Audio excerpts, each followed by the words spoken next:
Nós meditamos 2 domingos atrás sobre a nulidade da sabedoria humana. Paulo disse: olha, não é nada a sabedoria dos poderosos desse mundo que se reduz a nada, mas ao mesmo tempo que a nossa sabedoria, essa sabedoria humana, se reduz a nada, nós somos o ser humano, um homem natural, é cheio de arrogância.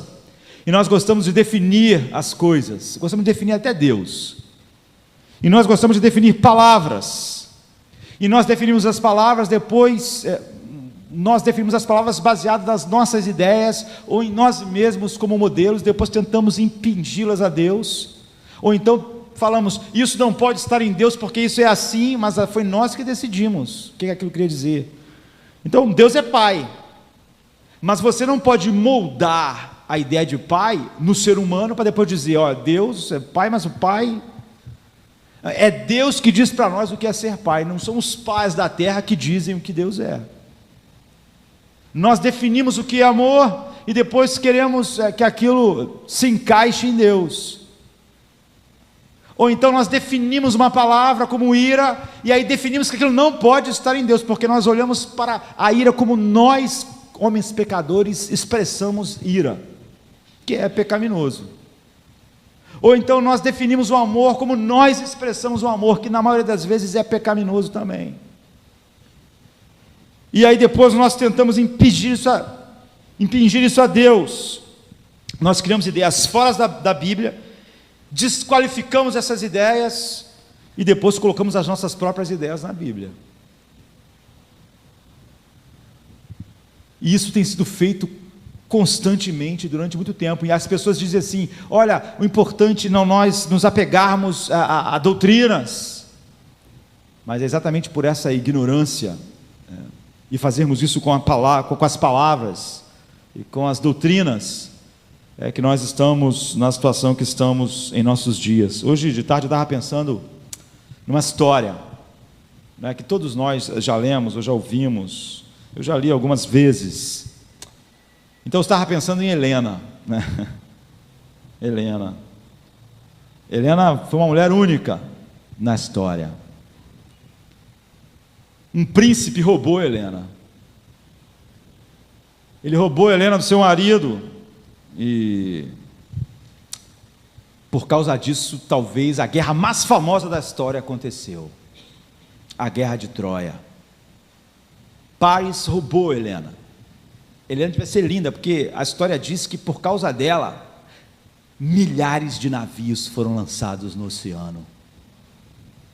Ou seja, a guerra mais famosa da história, porque um rapaz roubou uma princesa, e o rei convocou os seus heróis, e milhares de pessoas entraram numa guerra terrível, que durou um tempão, e nós sabemos como essa guerra se tornou mítica.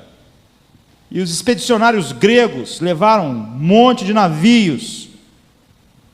E nós conhecemos a história de Ulisses, não é? Odisseu, e todos os heróis que compõem essa história, tudo por causa de Helena. Ela devia ser linda, né? Um grande império, batalhas, milhares de mortes, navios, tudo por causa de Helena. Não é? É isso. Não tem retrato de Helena. Você só pode imaginar como Helena era. Paulinho, se não fosse hoje, se fosse hoje em dia, no Facebook ia estar cheio de foto da Helena, mas não tem foto da Helena. Mas Agamenon, general grego, no meio de todos aqueles grandes heróis, não conseguia chegar em Troia, porque um vento contrário, um mar violento, impedia aquele grande exército chegar para a batalha. E Agamenon, o general, mandou buscar sua filha, uma filha que diz que é linda também, e ele fez uma cerimônia e sacrificou a sua filha, para que os deuses tirassem o empecilho deles chegarem para a batalha.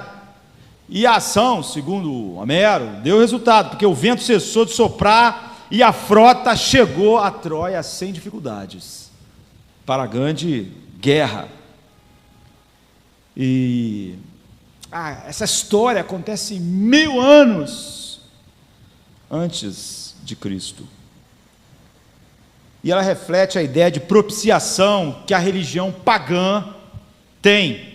A ideia é a seguinte: existem vários deuses. Essa era a ideia pagã. E nenhum Deus tem domínio absoluto. Nenhum Deus era soberano, nenhum Deus controlava tudo. Não tinha essa coisa de Deus soberano. Havia um monte de deuses e cada um controlava uma parte da coisa. E cada um tinha o poder de tornar a tua vida miserável. Se um rei cismasse, o rei do mar fazia isso que fez com eles. Atrapalhava, mandava vento, furacão, os caras não conseguiam passar. O temperamento dos deuses era completamente incerto. Eles eram cheios de caprichos. Eles se ofendiam com as menores coisas, porque eles são deuses criados pela mente humana. Então eles têm todos os defeitos do ser humano. Eles eram ciumentos. Se eles achassem que você estava dando mais atenção para um Deus que não era aquele Deus, eles ficavam com raiva. E os deuses brigavam, e Zeus brigava com seus filhos, e todo mundo vivia numa grande confusão.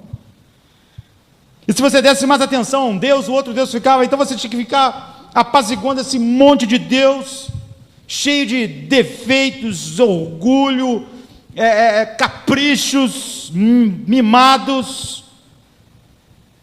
Mas você tinha que fazer isso, porque eles podiam criar as circunstâncias que podiam ferir você. Essa é a ideia de propiciação do paganismo. A única coisa a fazer é alegrar esses deuses, acalmar eles, oferecendo uma oferta. E quanto maior, e quanto melhor ela fosse, melhor. Porque esses deuses estavam dispostos a abrandar ou suspender qualquer coisa, dependendo do tamanho da oferta que tu desse para eles.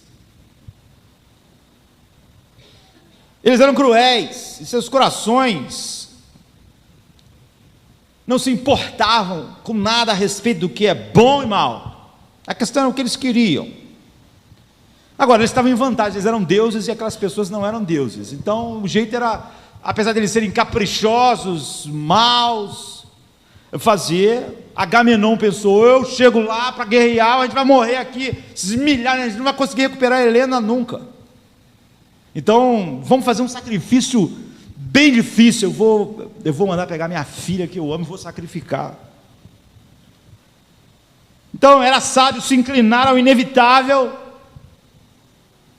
e dar uma boa oferta para produzir o resultado desejado.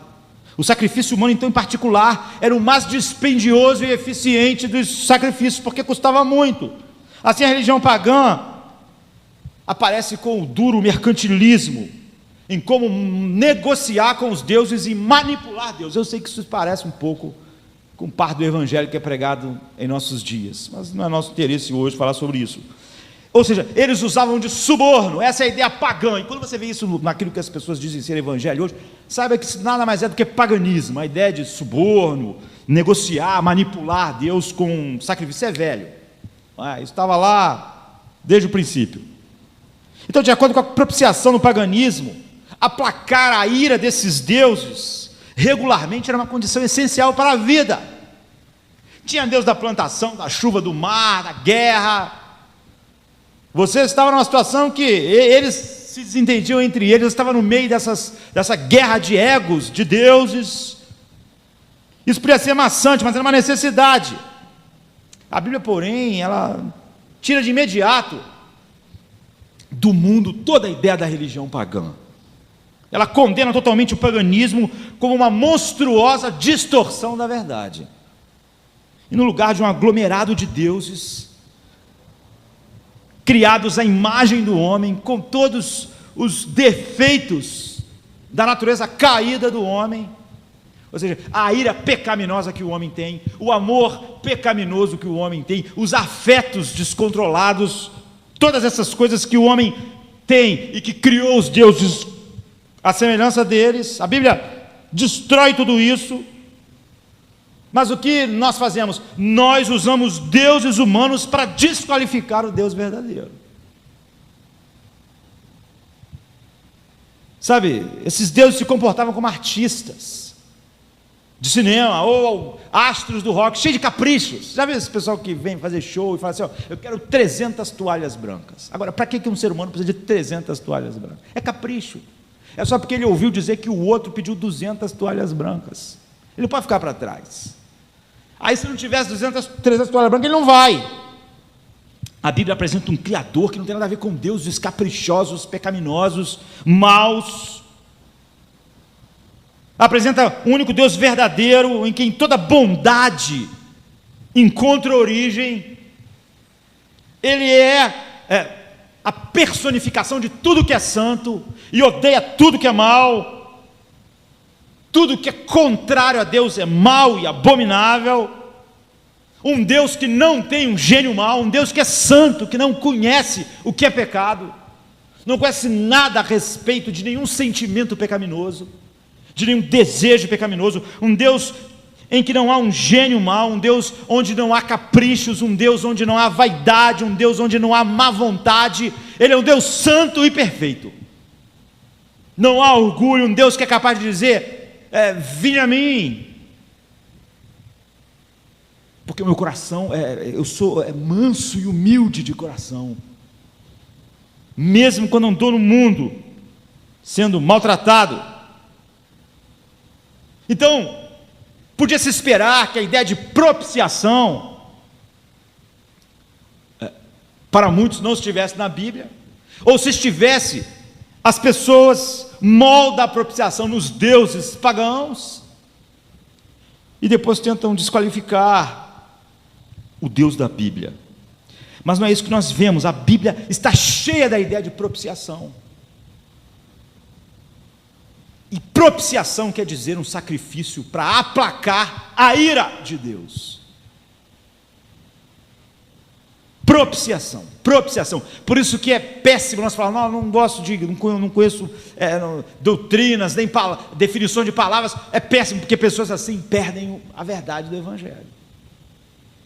A palavra propiciação é central na compreensão de todo o Evangelho. E se nós não soubermos o que quer dizer propiciação, nós perdemos o Evangelho, o coração do Evangelho. Então a propiciação na Bíblia é a base de todos os rituais prescritos no Velho Testamento.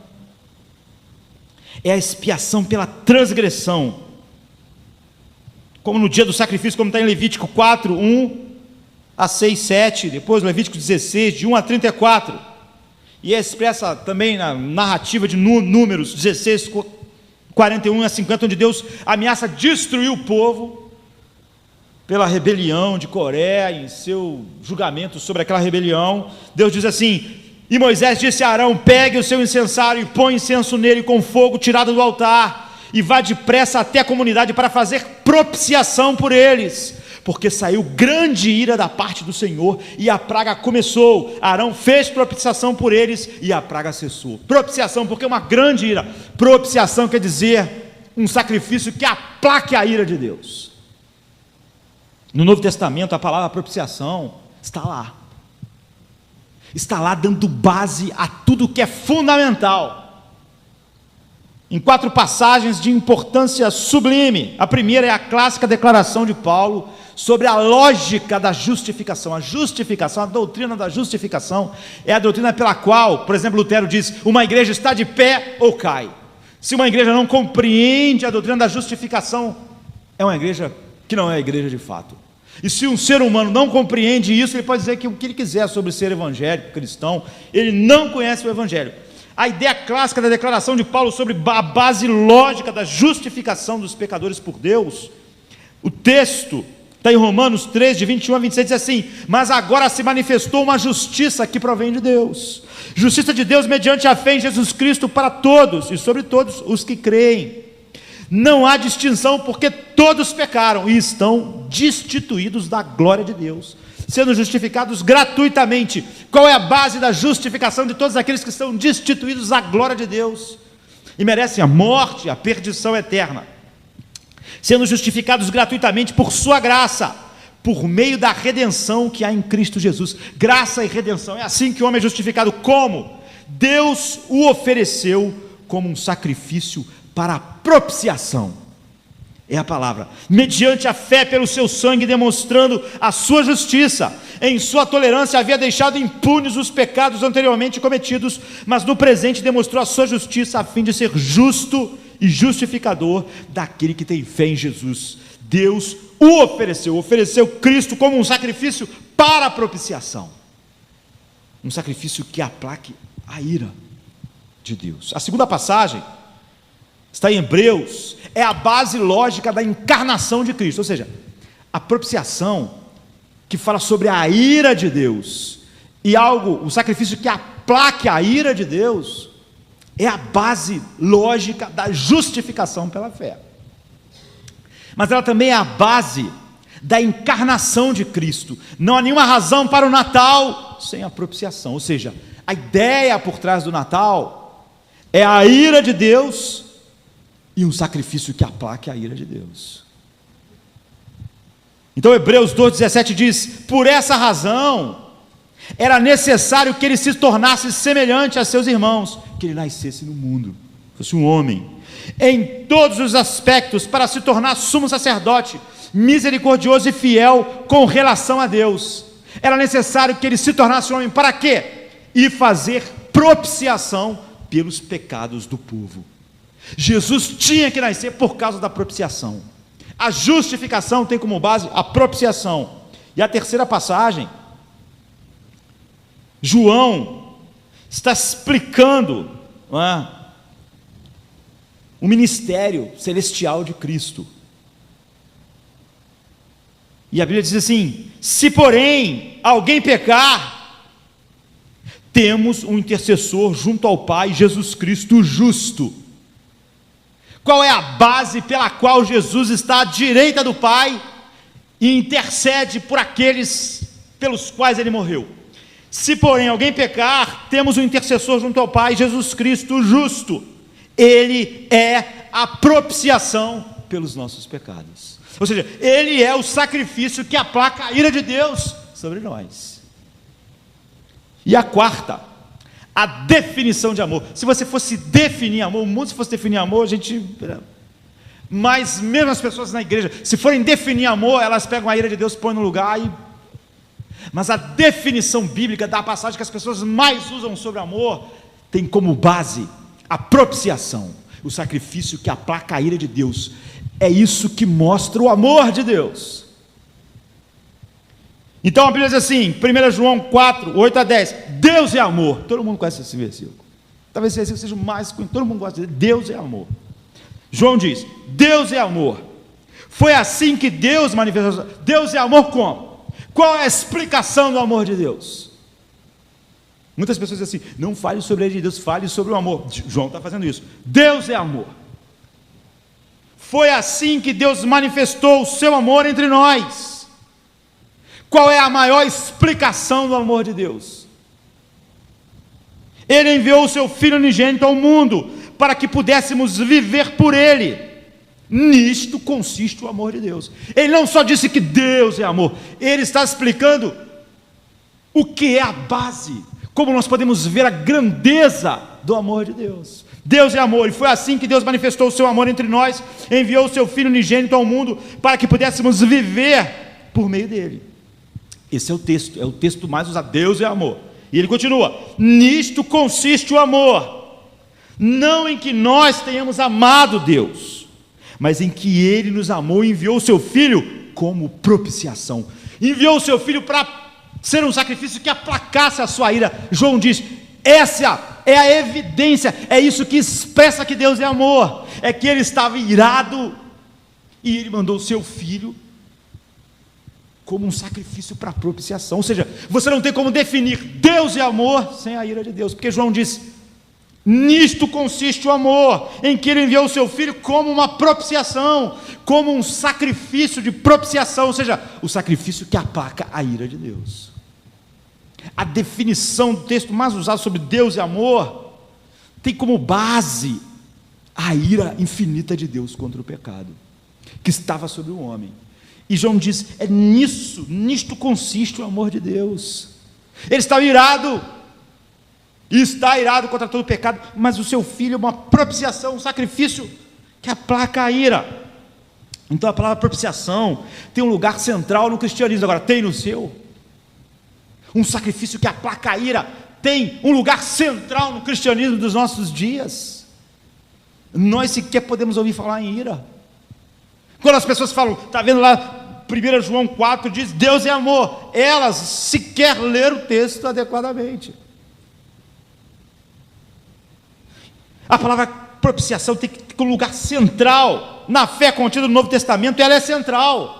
Ela explica o amor de Deus, a encarnação de Cristo, o significado da cruz, a intercessão celestial de Cristo e o caminho da salvação. Agora, tire a propiciação e você não tem mais evangelho. Tire a ideia de Deus irado contra o pecado, você não tem mais definição para nada. Você não tem definição para o amor de Deus, nem para a encarnação de Cristo, nem o significado da cruz, nem a intercessão dele agora, diante de Deus, nem o caminho da salvação. Porque tudo isso deve ser explicado em termos de propiciação. Um sacrifício que aplaque a ira, como nós vimos nas passagens citadas. Qualquer explicação do amor de Deus, da cruz, do nascimento de Jesus, que não contenha propiciação, é mentirosa e é oposta aos padrões do Novo Testamento. O amor de Deus, a encarnação de Cristo, o significado da cruz, a intercessão celestial de Cristo e o caminho da salvação, sem a ira e sem o sacrifício que aplaca a ira, não tem nenhum significado bíblico. É outra coisa, não é evangelho. Dizer isso é nadar contra a corrente de grande parte dos ensinamentos modernos. E isso condena num só golpe o ponto de vista de inúmeros pregadores dos nossos dias e de inúmeros cristãos que não conhecem um Deus que possa estar irado. Não tem base para nada mais no evangelho, acaba tudo, tudo cai. Então, para lá, o apóstolo Paulo escreveu nessa tendência humana. Nós olhamos para nós irados, e é óbvio que aquilo é uma expressão do pecado, e nós moldamos e falamos, não, Deus não. Nós amamos de uma maneira torpe, e depois nós queremos impor isso a Deus. Nós brincamos com as palavras, brincamos com a verdade, fabricamos um Deus. Não existe um evangelho diferente. Cristo é a propiciação, mas todas as páginas da Bíblia estão cheias disso. Mas algumas Bíblias agora começaram a tirar a palavra propiciação, porque as pessoas sabem o que ela quer dizer, um sacrifício que aplaque a ira. Então, em 1 João, por exemplo, esse texto, algumas pessoas colocaram reparação pela mancha, ou trocaram por expiação. Jesus também faz a expiação, mas expiação é diferente de propiciação. E qual é a diferença das duas palavras? Expiação significa apenas metade daquilo que a propiciação é. Expiação é só aquilo que o sacrifício faz em você. A expiação cobre. Ela tem o pecado como objeto. A expiação denota cobertura, de tal maneira que o pecado não seja mais uma barreira. Mas a expiação faz algo só aqui, só em você, só no pecado, não faz nada em relação a Deus. A expiação é só a metade do que a propiciação é. A expiação faz isso, e a propiciação, juntando tudo, ela faz algo no sentido oposto, ela aplaca a ira de Deus. Porque o problema não era só o seu pecado, o problema é que Deus estava irado contra o pecado. Todos pecaram e destituídos estão da glória de Deus. Então João diz lá, no capítulo 13 do seu evangelho, aqueles que não estão em Cristo permanecem debaixo da ira de Deus. Então muitos homens, especialmente um, por exemplo, chamado Charles Dodge, reviveu os conceitos socinianos, unicistas do século XVI, dos quais os reformadores tiveram que lutar, junto com os teólogos que fundaram o liberalismo alemão, mais de um século atrás, para tirar, dizendo, olha, não podemos deixar essa ideia de propiciação na Bíblia. E Dodge, por exemplo, disse, olha, está errado, nós temos que tirar a palavra propiciação e usar expiação é melhor. Mas ele disse assim, a não ser se o contexto exigisse isso, mas o contexto é óbvio que exige. Ele queria tirar a palavra propiciação, porque a palavra propiciação quer dizer aplacar a ira de Deus. E ele queria dizer, e os teólogos liberais alemãos, que Deus não tem ira, e não está irado. Então essa palavra incomodava. Agora é óbvio que o contexto exige, como nós vimos, como base do amor de Deus, como base da intercessão de Cristo, do nascimento de Cristo, da salvação da cruz, mas todo o contexto exige. Por exemplo, a propiciação em Romanos 3:25, ela é propiciação, o sacrifício que aplaca a ira de Deus, porque Paulo constrói toda a ideia da ira de Deus antes. Em Romanos 1:18, Paulo prepara o terreno para a declaração sobre o Evangelho, afirmando assim: a ira de Deus é revelada dos céus contra toda impiedade e injustiça dos homens que suprimem a verdade pela injustiça. Ou seja, a ira de Deus opera dinamicamente entre os homens já agora, e ela é precedente dos céus e do trono de Deus, ela é ativa, do céu se manifesta a ira de Deus. Esse é o ponto de Paulo. Paulo salienta a presente atividade da ira de Deus no endurecimento do coração do homem. Então ele usa 3 vezes: Deus os entregou a paixões infames. No versículo 24, no versículo 26 e no versículo 28. Aí em Romanos 12, de 1 a 16, ele nos confronta com a certeza do dia da ira de Deus. Dia da ira de Deus, quando se revelará o seu justo julgamento. Deus retribuirá a cada um conforme o seu procedimento. Os que rejeitam a verdade seguem a injustiça, no dia em que Deus julgar os segredos dos homens mediante Jesus Cristo. Você vê, o que as pessoas fizeram, primeiro, é pensar na ira dos deuses que o homem criou, a sua própria imagem, os deuses pagãos, maus, corruptos, em guerra, ciumentos, orgulhosos, deuses que têm todas as características dos demônios. Aí depois pegaram a propiciação que os pagãos faziam, tentaram colocar Deus vivo com aquele caráter e dizer: Deus não pode ter, a propiciação não pode ter lugar aqui. Você vê, eles moldaram lá, trouxeram para desqualificar a verdade sobre um Deus verdadeiro, completamente diferente dos deuses pagãos, santo, justo, bom, que ama a verdade, que é a verdade. Então Paulo segue em sua argumentação para provar a todos os judeus e que todos os gentios, no versículo 9, estão debaixo do pecado e estão expostos à ira de Deus. Todos pecaram, todos estão expostos, e ela vai se manifestar no futuro. A ira ativa de Deus é a realidade que mantém o controle final da nossa vida. Agora, porém, Paulo fala sobre a maneira pela qual a aceitação do perdão e a paz são outorgados graciosamente a todos que eram ímpios, como ele diz em Romanos 4:5, e eram inimigos de Deus, como está em Romanos 5:10, mas que agora foram colocados em Cristo.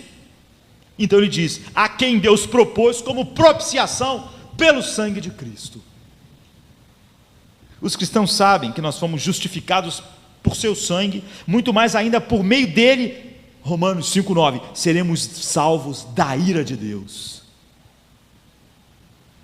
Não só a palavra está lá com todo o contexto, é o contexto da ira de Deus inaplacável. O que aconteceu? A ira de Deus contra nós, tanto agora como no futuro, foi extinta se alguém está em Cristo. Isso é o Evangelho. Romanos 5:10, por meio da morte de Cristo, quando éramos inimigos de Deus, fomos reconciliados com Ele mediante a morte do seu Filho. O sangue, isso é a morte sacrificial de Jesus, aboliu a ira de Deus contra nós e nos assegurou que nunca mais nós vamos ser tratados segundo a ira de Deus. Isso quer dizer que Deus é propício a mim, propício de propiciação. Quando aquele homem foi orar e disse: Senhor, sê propício a mim, pecador. Era sobre isso que ele estava falando, um sacrifício propiciatório. Ele assegurou-nos que nosso tratamento agora, naqueles que estão em Cristo, nunca vai ser baseado na ira, só se nós estamos em Cristo.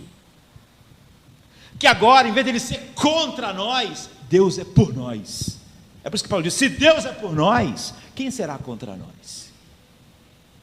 Essa é a promessa. Então indica que a expressão a propiciação pelo sangue, esse é o contexto da argumentação de Paulo. É propiciação e ira, que por sua morte sacrificial por nossos pecados, Cristo aplacou a ira de Deus que estava sobre nós, por causa de todos os nossos pecados, e porque nós nascemos em pecados. Então Dodge, não podendo escapar, não só de todos os textos, mas como de todo o contexto bíblico, ele disse assim: mas eu acho, essas pessoas adoram achar, que a ira de Deus é só um princípio cósmico e impessoal de retribuição. Quantas vezes você já ouviu isso de crentes que não conhecem nada de Dodge, nem dos teólogos liberais, mas dizem a mesma coisa? Olha, o inferno, por exemplo, é só o resultado automático do pecado do homem. Deus não tem nada a ver com isso. Ou seja, é só a retribuição. É como assim? Você bota a mão no fogo e queima. Mas não é isso que a Bíblia diz.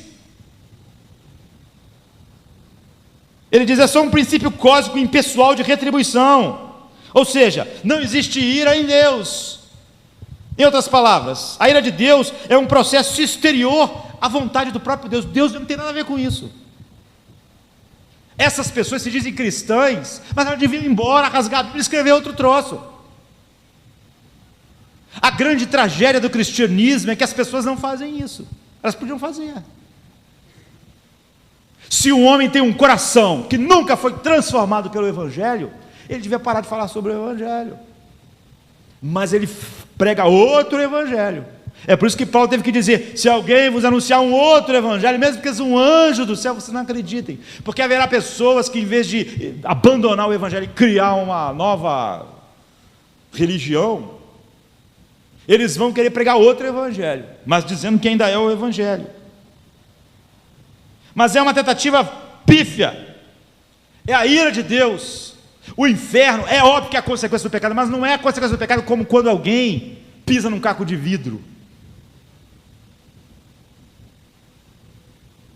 É a manifestação da ira de Deus.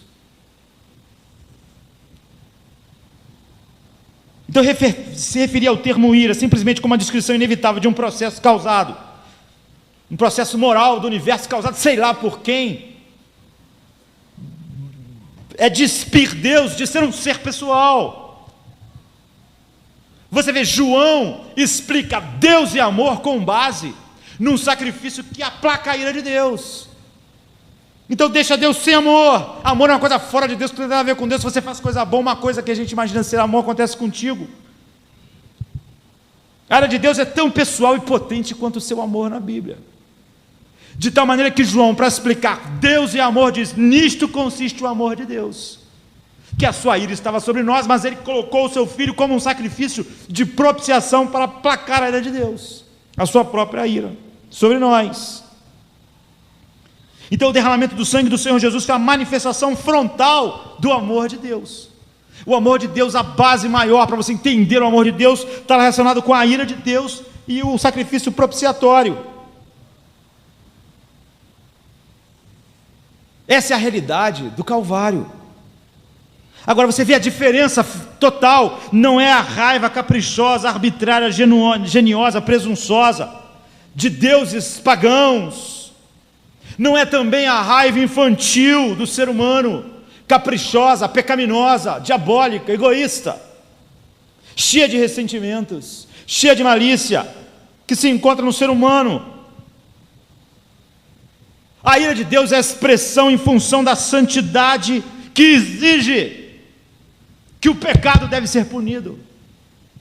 Em vez de ser a expressão de capricho, de pecados, é a expressão de santidade, como 1 Pedro 1,16 diz: sejam santos, porque eu sou santo.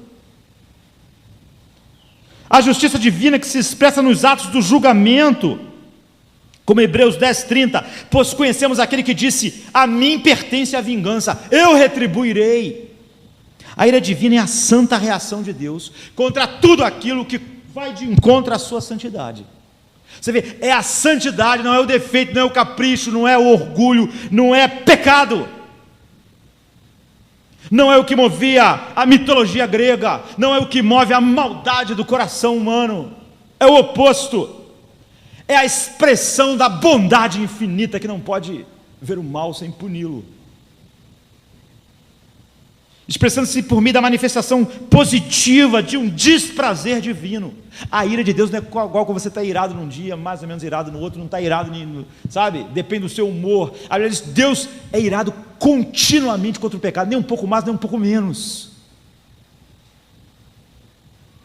Da mesma maneira que Ele se alegra continuamente, se deleita em tudo que é santo. É a justa reação reta e que expressa a perfeição moral do Criador contra a perversidade moral da criatura. E a manifestação da ira de Deus é punir o pecado, e a manifestação dessa punição, longe de ser moralmente duvidosa,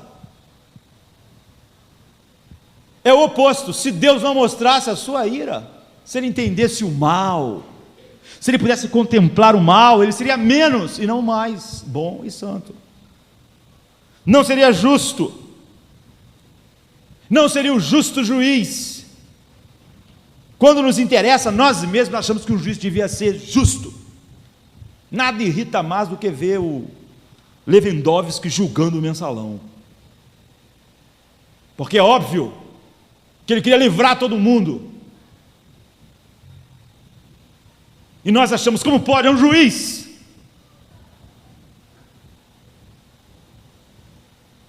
Mas é isso que nós queríamos em Deus. Nós queríamos um Deus Lewandowski, um Deus que é os seus amigos, dependendo do seu temperamento, não fosse duro. Mas Deus é puro e santo, e não há, Paulo diz, não há judeu, não há grego, todos os pecados, todos estão debaixo da ira de Deus. Isso não é expressão do capricho de pecado, mas da perfeição absoluta. Ele não pode. E o amor de Deus, se você quiser entender o tamanho do amor de Deus, você só pode entender com base na sua ira. João diz: Deus é amor, e nisto consiste o amor de Deus, que Ele enviou o seu Filho para ser uma propiciação, ou seja, um sacrifício que aplaque a justa ira dele sobre o pecado. E se você tira isso, você não tem base para o amor de Deus, para a compreensão dele. Então a propiciação, você vê que Paulo descreve, que a Bíblia descreve, que João fala, que Pedro fala, é obra do próprio Deus. Não é igual a Agamenon matando sua filha, tentando aplacar um Deus. Não é alguém tentando subornar Deus. Não é na verdade um comércio, não é na verdade uma barganha com Deus. No paganismo a pessoa propiciava a Deus. A própria pessoa ficava tentando encontrar maneiras de propiciar a Deus, subornar Deus. Mas o Deus bíblico, Deus propicia a sua ira em seu Filho. É a ação de Deus. Ele anunciou Jesus Cristo, diz Paulo, para a nossa apropriação, para a propiciação. Foi Deus que fez o sacrifício de propiciação. João diz: nisso constitui-se o amor de Deus. Não foi o homem é hostil a Deus, ele nunca teve a iniciativa, odeia a Deus. E nesse sentido, andando no mundo, não foi Cristo. Porque muitas pessoas tentam fazer do Deus vivo, do Deus único, um Deus do paganismo. Porque muitas pessoas dizem assim: não, o pai está virado, o pai do Velho Testamento, mas o filho veio e convenceu o pai a... Quando a Bíblia diz que Deus está irado, está falando sobre o Pai, o Filho e o Espírito Santo. Não existe três deuses. Quando diz que Deus odeia o pecado, não está falando sobre o Pai, ou o Filho, ou o Espírito Santo, porque não existe três deuses, existe um Deus. A ideia do filho bondoso tentando mudar a mente do pai irado não faz parte do Evangelho. Na realidade, trata-se de uma ideia anticristã, de uma blasfêmia, pois nega a unidade da vontade do Pai, do Filho e do Espírito Santo, e cria um politeísmo, deuses diferentes tentando contornar um ao outro, mas é um só Deus. Um só Deus. Todos os atributos são os mesmos. É um Deus em três pessoas. Odeiam o mal, é santo. Odeiam o mal, é Deus. Não existe um Deus no Velho Testamento e outro no Novo. Jesus é o Deus do Velho Testamento. A Bíblia anula completamente essa ideia, insistindo na iniciativa divina. E quando ela apresenta o plano, ela apresenta como o plano eterno do Pai. A doutrina da propiciação é precisamente essa, que Deus amou. E Deus, para manifestar a sua glória e a grandeza da sua graça sobre objetos da sua ira, Ele deu o seu próprio Filho e derramou o sangue do seu Filho, foi derramado para propiciar a remoção da sua ira. E agora, se nós estamos em Cristo, nós não somos mais objetos da ira de Deus. Mas se não estamos em Cristo, a ira de Deus permanece sobre nós. Se esse evangelho é muito ofensivo, não existe outro. E se alguém fala sobre outro, não podia fazer algo mais diabólico. Deus revela a sua justiça, diz Pedro, diz Paulo, não apenas em retribuição ao juízo de acordo com a lei, mas Ele mostra o seu juízo em seu próprio Filho. E aí Ele nos livra gratuitamente, como Romanos 3, 21 a 24 diz. Como? Pela graça. Isto é misericórdia, ou seja, em desacordo com qualquer tipo de mérito na criatura, pela redenção que há no sangue de Cristo, pela propiciação do pecado. Toda a base do nosso entendimento sobre Deus, sobre Cristo, sobre o amor, sobre a cruz, está na propiciação. João, por exemplo, diz que nós temos que amar uns aos outros, porque esse é um fator comum nos filhos de Deus. Quem não ama os cristãos não pertence a Deus, evidentemente, à família de Deus. Aí ele diz, porque Deus é amor, e Ele concede a todos que nasceram de novo a sua natureza predisposta ao amor, como está em 1 João 4, 7 e 8, Deus é amor. No entanto, essa é uma forma muito vaga, porque as pessoas podem encaixar qualquer coisa nisso. Como nós podemos ter uma ideia clara do amor que Deus vai produzir em nós, como filhos? Então o versículo 9 diz, foi assim que Deus manifestou o seu amor entre nós, Ele enviou o seu Filho unigênito ao mundo, para que pudéssemos viver por meio dele agora. Isso não foi feito porque Deus reconheceu alguma devoção em algum de nós, ou em alguém que vai ser salvo. Então nisto consiste o amor, não em que nós tenhamos amado a Deus, mas em que, numa situação que nós odiávamos Deus, e que estávamos numa direção que não tinha nenhum fim, a não ser a destruição e a ruína da nossa vida, Ele explica no versículo 10, Ele nos amou e enviou o seu Filho como propiciação, um sacrifício para aplacar pelos nossos pecados. João diz, esse é o amor que enche o coração dos filhos de Deus, porque Deus é amor, esse é o amor que nós imitamos e vivemos. Ele é a propiciação pelos nossos pecados. E essa propiciação foi realizada pela morte de Cristo, pelo sangue derramado. Indica, o apóstolo Paulo diz, a propiciação no seu sangue indica uma morte violenta, infligida a um animal por ocasião do sacrifício da velha aliança. Em Levíticos 17, 11, diz, porque a vida da carne está no sangue, e eu dei a vocês para fazerem propiciação por si mesmo. No altar é o sangue que faz a propiciação pela vida. Quando Paulo nos diz que Deus preparou Jesus para ser a propiciação pelo seu sangue, a ideia central é que não é a vida de Jesus, seus pensamentos, sua perfeição moral, nem sua fidelidade ao Pai em si mesma que extinguir a ira de Deus. É óbvio que tudo isso é fundamental. Primeiro que Ele era Deus perfeito, e depois essa justiça vai ter atribuída a nós na justificação. Mas o que a placa propiciação, a ideia central não foi a vida, nem os pensamentos, nem a perfeição moral, nem os milagres, nem qualquer coisa que as pessoas possam falar da vida de Jesus, que nos redimiu da morte, mas o derramamento do sangue de Cristo na morte, porque isso é a propiciação. É a propiciação do seu sangue.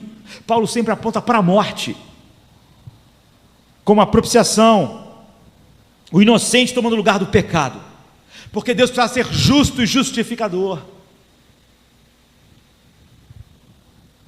Então Gálatas 3:13 diz: Cristo nos redimiu da maldição da lei, tornando-se maldição em nosso lugar. Isso é substituição representativa, não é? Não levando em conta os pecados dos homens, mas fazendo com Cristo, e em Cristo nós nos tornássemos justiça de Deus. Isso é, que fôssemos aceitos por Deus como justo, agora nesse sacrifício, imputando a nós. Ele se tornou pecado para que nós pudéssemos ser livres. Então 2 Coríntios 5:14 diz: um morreu por todos. A expiação foi ensinada de forma típica no sacrifício do Velho Testamento, para que nós entendêssemos. Pelo próprio Deus, em Levítico 4, 24, 29, 23. Um animal era morto, e o sangue era aspergido perante o Senhor. É o que a Bíblia diz, e aplicado nos lados do altar, como está em Levítico 4, 6, 7, 17, 18, 25 e 30. Como um sinal que tinha sido feita a propiciação e afastada a ira, restaurando a comunhão com Deus, apontando para aquilo que Deus ia fazer em Cristo. Então anualmente havia o dia da expiação, e eram usados 2 bodes. Um era morto, como oferta pelo pecado, e o outro, o sacerdote colocava a mão sobre ele, e os pecados de Israel simbolicamente iam para ele, sobre a cabeça do animal, e então ali era feita a confissão dos pecados. E Levíticos 16, 21 e 22 diz: consigo todas as iniquidades deles para um lugar solitário. E aquele bode era expulso para ir para um lugar sozinho, em que ninguém mais visse ele.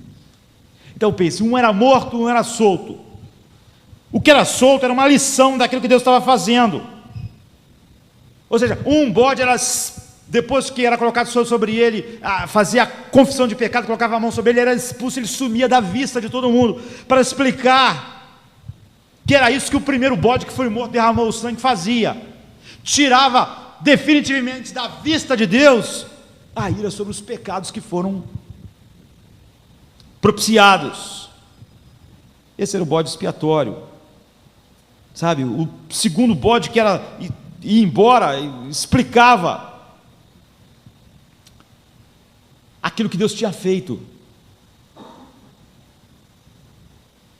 A Bíblia diz que, o apóstolo Paulo diz que isso é, o sacrifício de Cristo na cruz mostra a justiça de Deus publicamente, porque durante anos parecia que Deus tolerou os pecados, mas Deus nunca tolerou pecado nenhum.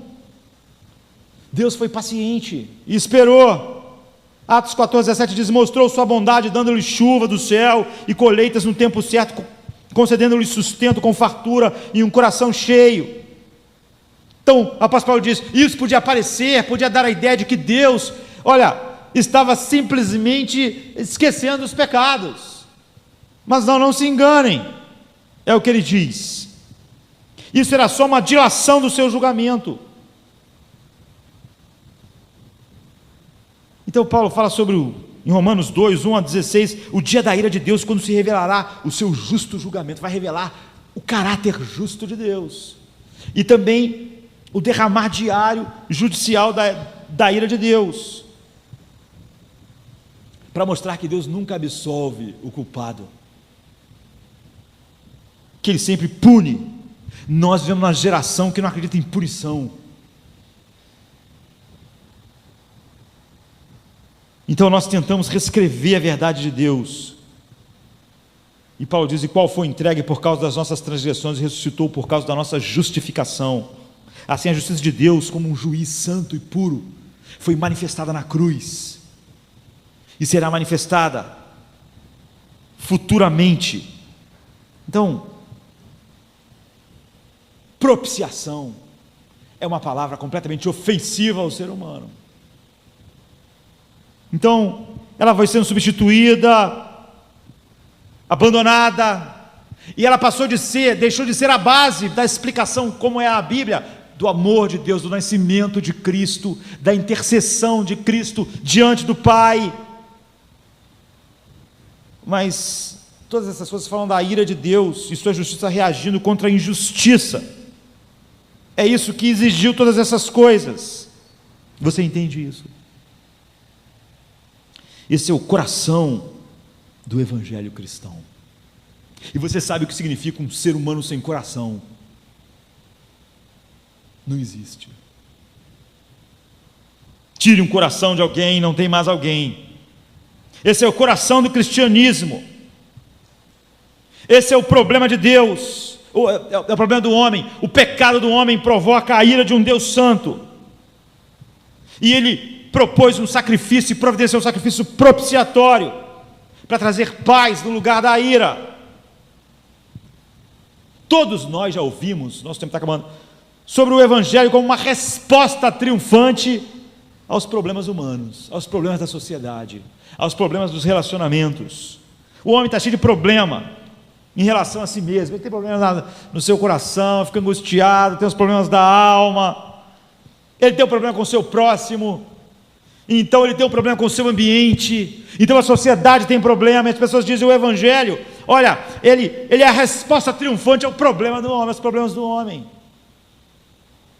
Bem, não há dúvida de que o evangelho traz solução para todos esses problemas, mas ele faz isso resolvendo o problema mais profundo do ser humano. Sem entender a propiciação, você compra uma espécie de evangelho que pode ser ecumênico, porque se encaixa com qualquer outra ideia, ou outra ideia de religião criada pela mente humana, como lá os pagãos daqueles dias. O mais profundo problema do ser humano é o relacionamento dele com Deus. A igreja está aqui por causa disso. Jesus veio ao mundo por causa disso. Esse problema é a base no qual João diz: Deus é amor, e nisso consiste o amor de Deus.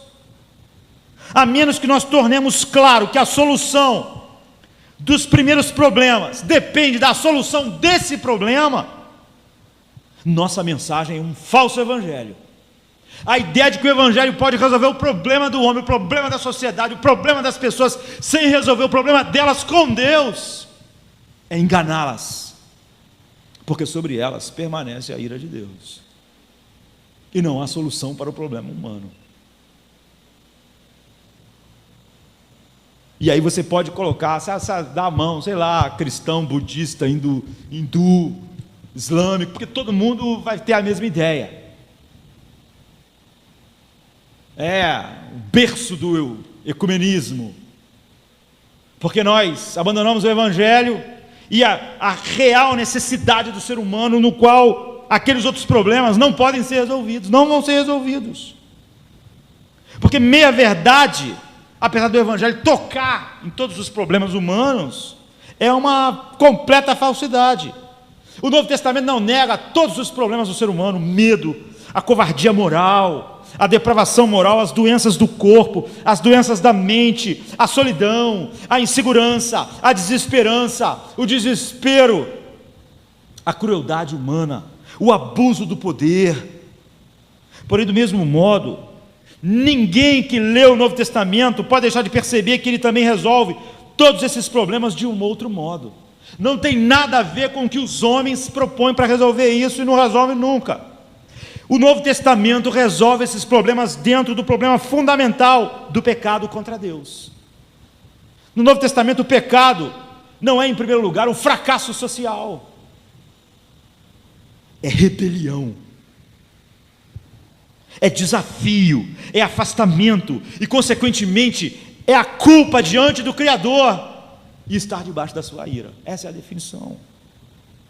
O pecado, diz o Novo Testamento, é um mal básico do qual o homem precisa ser liberto. E é o motivo pelo qual levou Cristo morrer, para ser um sacrifício propiciatório. E enquanto a propiciação não é feita, o homem continua com o seu problema básico. Deus não é o seu Deus. Deus não é por Ele. Ele não ama Deus sobre tudo. Não adianta você tentar falar que Ele deve amar o mundo, porque essa é a consequência do primeiro grande mandamento. Tudo que aconteceu de errado na vida humana é, em última análise, devido ao pecado. Nossa condição presente, ou seja, se nós permanecemos numa relação errada com Deus, o mal não pode ser sanado. E se a igreja entra no jogo de que pode ser sanado, ela não prega mais o Evangelho. Nós não temos espaço para demonstrar tudo isso aqui, sabe? Cada um desses temas do pecado, da propiciação, de forma que é o arcabouço da estrutura básica do Evangelho, mas eu incentivaria a ler Romanos de 1 a 5, Gálatas 3, Efésios 1 e 2, Hebreus de 8 a 10, 1 João de 1 a 3, e todos os sermãos pregados em Atos. Você vê, naquele primeiro dia que Pedro pregou, ele pregou sobre isso. Esse é o tema. Porque esse é o Evangelho, é a base do Evangelho, não tem mais nada se nós fugirmos disso. A propiciação só não, sabe, não nos leva ao coração do Novo Testamento, ela é como o cume de uma montanha, onde você pode ver tudo, tudo faz sentido.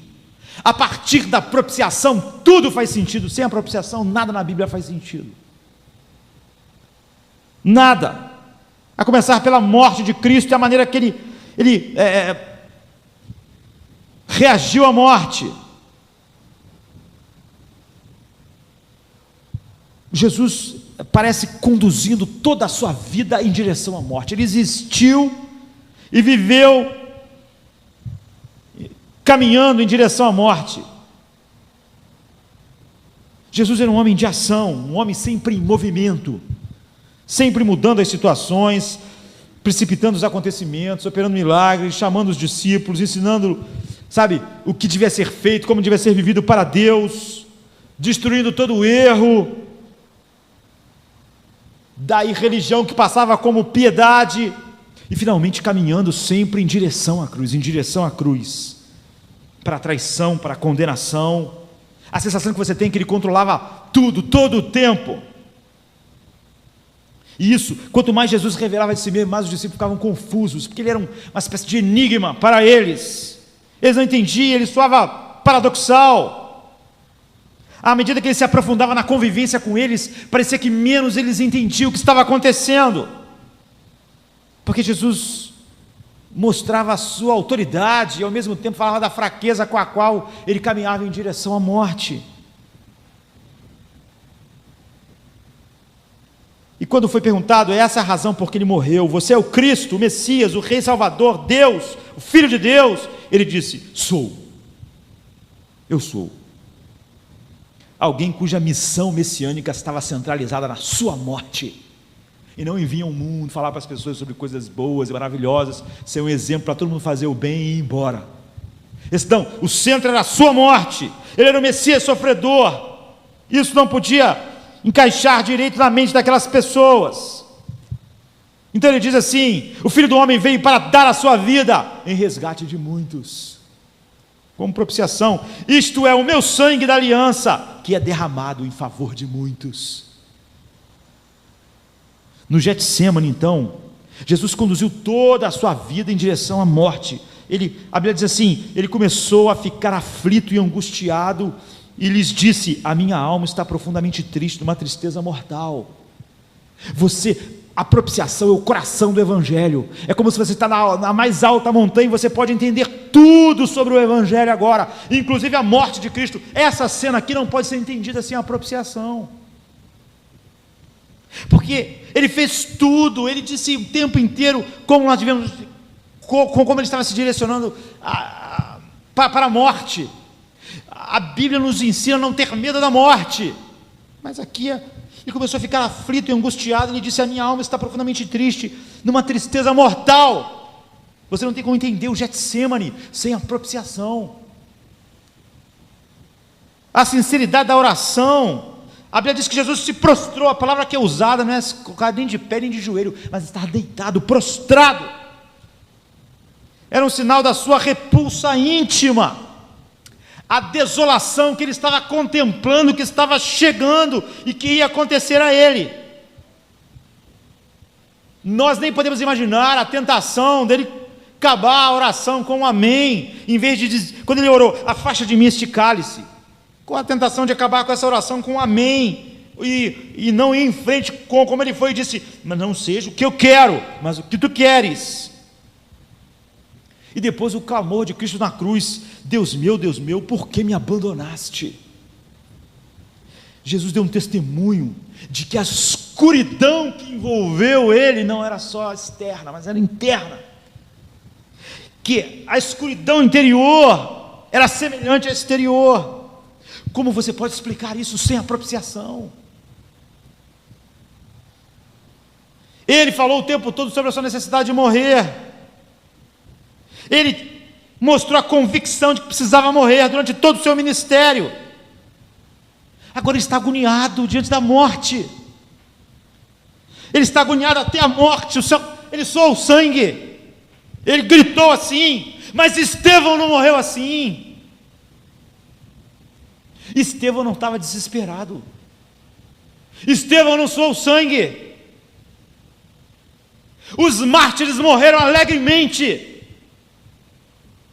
Como Jesus podia estar apavorado diante daquilo que homens capacitados por ele foram sorrindo para a morte?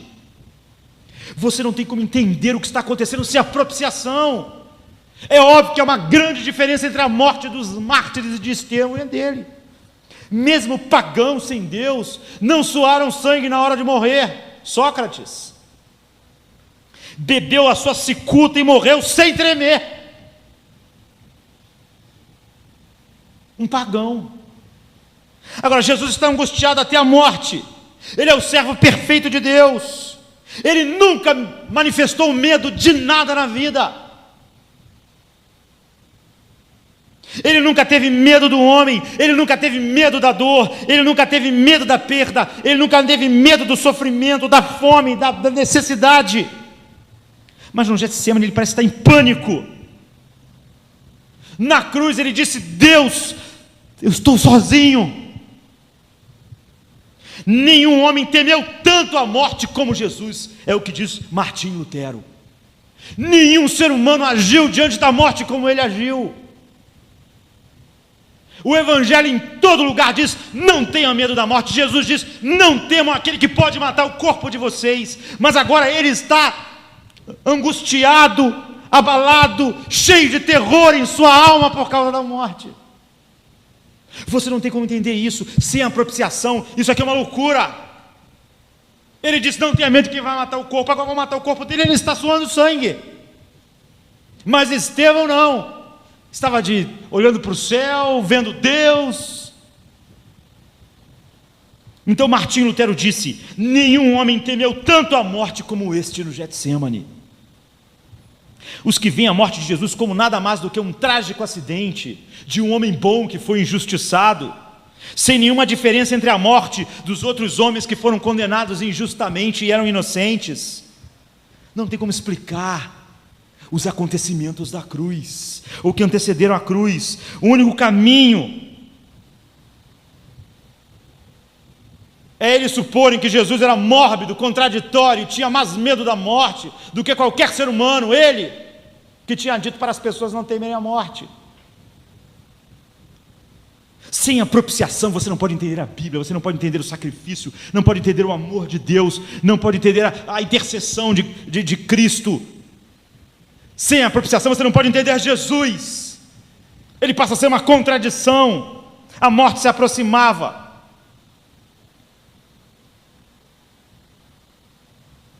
Quando ele ressuscitou, ele disse em Lucas 24, 26, 27, como a morte dele era necessária.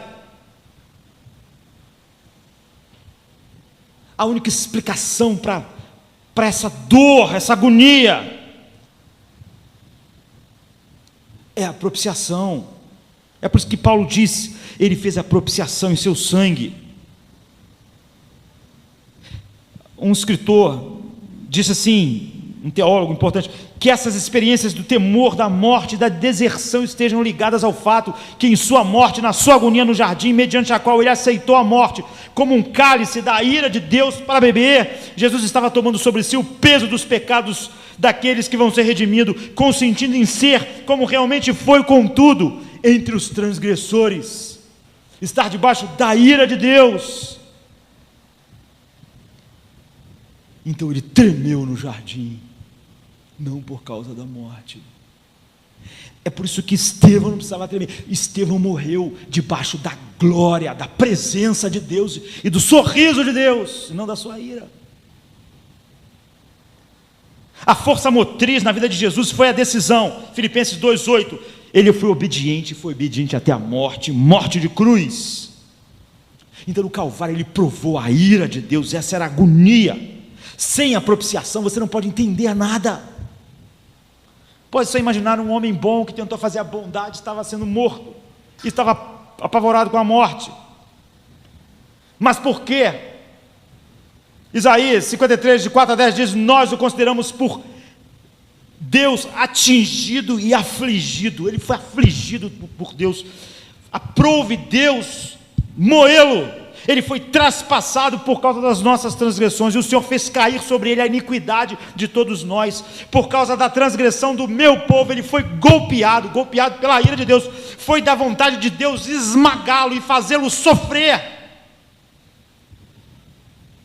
tendo feito da vida dele uma oferta pela nossa culpa. Propiciação. Agora, pense então, quando você pensa sobre propiciação, você pode entender a cruz, você pode entender o amor de Deus, o caráter santo de Deus, a intercessão de Cristo. Pense agora em todos os homens que vão morrer e morrem fora de Cristo. Quando você entende a propiciação, tudo fica diferente, é o cume, é o coração do Evangelho. Os universalistas, e agora tem tantos evangélicos conhecidos, pastores importantes, que flertam, ensinam diretamente o universalismo, como Rob Bell. No Brasil tem alguns pastores famosos, que combatem todas as heresias, daqueles que vendem o Evangelho, mas ao mesmo tempo semeia essa mesma veneno. Então a gente não se deve enganar. Eles dizem que no final das contas tudo vai ficar bem. Gálatas 6,7 diz assim: de Deus não se zomba, pois aquilo que o homem semear, isso também colherá. O que o homem faz nessa vida tem um peso eterno, e ele está em Cristo ou não, tem esse peso final. O universalista diria: Judas não tem o que temer, porque Deus no fim. Mas Jesus não achava isso. Jesus diz assim em Marcos 14, 21, o Filho do Homem vai, como está escrito a seu respeito, mas ai daquele que trai o Filho do Homem, melhor seria que ele não tivesse nascido nunca. Essa é a verdade sobre todos que estão sobre a ira de Deus no fim.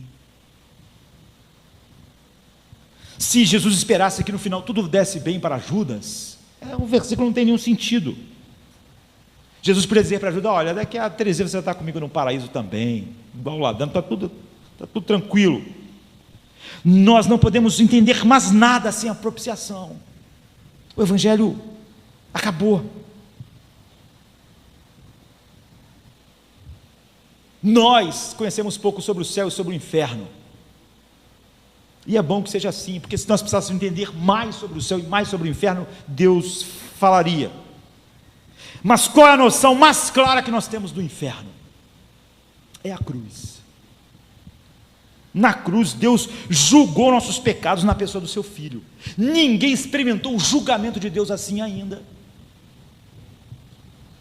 Jesus suportou a justa retribuição dos nossos pecados. Então, quando você quiser entender a ira de Deus, olhe para a cruz. O amor também, mas não desassociado da ira, porque o que João diz? No que consiste o amor de Deus? Em que Ele deu o seu Filho como propiciação para os nossos pecados. Mas quando você quer entender o inferno, a cruz é o lugar. Essa é a reação de Deus ao pecado do ser humano. Qual é a forma que o juízo de Deus toma no momento final? Esse aqui, na cruz, Jesus perdeu tudo que ele possuía de bom. Enquanto andou no mundo, ou seja, a sua consciência da presença do amor do Pai, toda a consciência física, mental e espiritual de bem-estar, e toda a alegria que Deus concede às coisas criadas. Nós estamos falando dele como homem. Toda alegria, todo consolo, toda amizade, tudo foi tirado. Em seu lugar não havia mais nada a não ser solidão, dor, consciência penosa da malícia do pecado e da maldade humana, e o horror da mais completa escuridão espiritual. Eu sei que muitos homens, e já aconteceu comigo de alguém falar essas coisas para mim várias vezes, podem debochar dessas coisas, mas por quê? É óbvio que a dor física em Jesus na cruz foi terrível, mas não passava de pequena parte da história, porque o grande problema era mental e espiritual. Jesus teve sobre ele durante 360 minutos a ira que eternamente Deus ia derramar sobre você. Isso é incrível, porque ele é tão santo, tão puro, tão imaculado, que em 360 minutos ele satisfez a eterna ira de Deus sobre todos os redimidos. Mas pensem que de fato durante aqueles 360 minutos toda a ira de Deus que cairia por toda a eternidade em todos os remidos caiu sobre ele. Isso é a propiciação. Agora então imagine o que o homem vai enfrentar quando não está em Cristo, quando ele não tem um sacrifício propiciatório. Olhe para a cruz e se demore com essa ideia na sua mente. Paulo diz: olhem para trás, em Efésios, vocês viveriam no mais profundo regozijo se entendessem do alto do cume, do coração do evangelho, da propiciação, o que Deus fez por vocês. Na vida diária nós nunca notamos, muitas pessoas já disseram para mim: eu perdi a amizade de Deus, o prazer de Deus, toda a bondade, eu não sei o que é isso, eu não me importo, lógico que não, sabe? Na vida diária nós nunca notamos, por exemplo, quão bom é a graça comum de Deus, até que a gente perca isso, não é isso? Você vê pessoas pulando de alegria, você já saiu na rua, pulando de alegria porque está com saúde? Não, você só dá valor e vê quão grande graça a saúde era quando a saúde foi embora. As pessoas podem desprezar tudo que Deus é, mas é porque elas têm muito de Deus ainda. Como as pessoas vivem, elas vivem como se a saúde fosse um lixo, até o médico dizer: você vai morrer, aí pronto. Aí o cara descobre só nesse momento que a saúde era a coisa mais preciosa que ele tinha. Nós nunca valorizamos a saúde até que ela esteja abalada. Ninguém valoriza a vida até estar diante da morte. Ninguém valoriza grandemente uma amizade até que perde a amizade. Ninguém valoriza a pregação da palavra de Deus, ouvir a verdade de Deus, até que um dia ele nunca mais ouça a verdade, ou tem que ouvir mentiras. Nós nunca valorizamos em nosso coração pecaminoso as coisas até que a gente perca. Não é assim? As pessoas morrendo dizem: minha família é a coisa mais importante para mim, mas só agora. Você teve a família durante anos e era um fardo, você não valorizou, mas agora você perdeu. E nós só descobrimos quão grande era algo quando nós perdemos. Então esse é o modelo. Quando o homem perder todo o sorriso de Deus, vai ser um inferno. Mas hoje ele acha que não vai ser, porque ele não perdeu ainda. Mas Jesus na cruz perdeu. E o grito daquele que é a segunda pessoa da Trindade foi: por que me desamparaste? Que horror! Trevas me cercaram.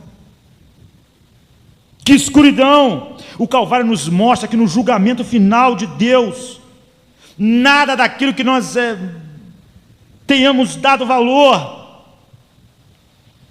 e que nós, mesmo caídos, homens caídos lá fora, valorizam como algo bom ainda, permanecerá com eles, ou conosco. E é um pensamento terrível, mas é a realidade. Podemos estar certos, e mais terrível ainda, bom seria para tal homem que ele nunca tivesse nascido.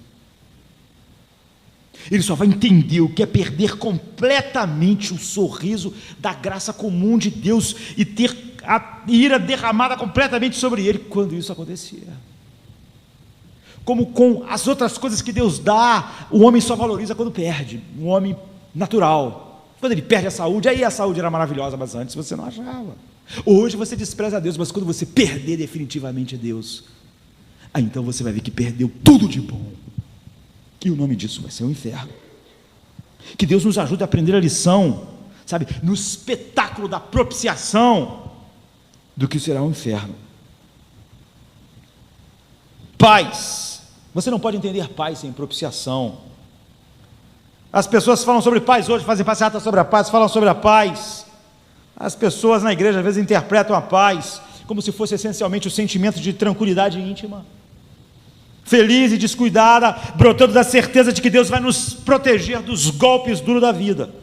Essa interpretação é errada, e é errada para todo mundo, até para nós. Porque de um lado, Deus não nos protege desse modo nesse mundo, dos golpes. E se você acha isso, então se prepare para o choque.